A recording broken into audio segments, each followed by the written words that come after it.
بسم الله الرحمن الرحيم. Buongiorno amici, benvenuti. Oggi studiamo presentazione. maanta waxaan baranaynaa sida loo sameeyo presentation sida micnaha qof markaa isbaranaysiin presentation kaasaa lahaa micnaha ani hebel aan ahay hebel aan saa u dhilayn marka waa akhrinayaa kadibna waa fasiri doonaa biidn illahi kariim. Buongiorno, meeshaan waxaa hadlaya Abdi iyo Cali iyo Luca. Okay, Abdi wuxuu leeyahay buongiorno, subax wanaagsan oo maalin wanaagsan, iyo sono Abdi, aniga waxaan ahay Abdi, sono Somalo, waxaan ahay Soomaali ayaan u dhashay. Cali wuxuu yidhi buongiorno, subax wanaagsan, iyo sono Ali, sono Tunisino, anina waxaa magacaygu waa Cali, waxaan ahay Tunisian. Luca hadla wuxuu yidhi buongiorno, subax wanaagsan, iyo sono Luca, sono Italiano, anina waxaa ahay magacaygu waa Luca, waxaan ahay Talyaani. Luca, Irina iyo Luis. Luca wuxuu yidhi iyo sono Luca, waxaan ahay aniga Luca, sono Italiano, waxaan u dhashay Talyaaniga, sono professore, waxaana ahay professor macallin. Irina waa naag, gabadh waay, waxay leedahay iyo sono Irina, aniga waxaan ahay Irina, sono Russa, waxaana u dhashay Ruushka, sono studentessa, waxaan ahay ardayad. meeshaan ahamiyadda aan ka leeyahay oo aan rabo inaan emphasize gareeyo ama carabka ku dhufto waxa waaye haddii shakhsiga hadlaayo uu yahay shakhsi dhadig ah,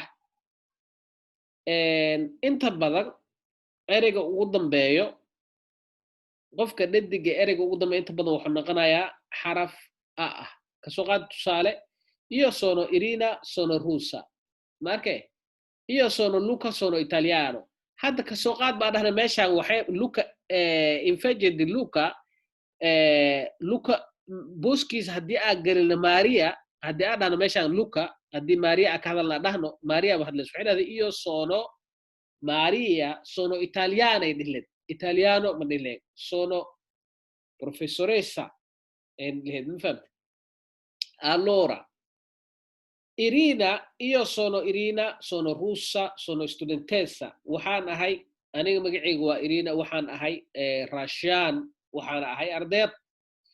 Luis wuxuu yidhi iyo sono Luis, aniga waxaan ahay magacaygu waa Luis, sono Brasiliano, waxaan ahay Brazil, sono studente, waxaan ahay arday. Studente waa arday, studentessane waa ardayad. arday iyo ardayad labay kala yihiin, lab iyo dhadig ayay kala yihiin.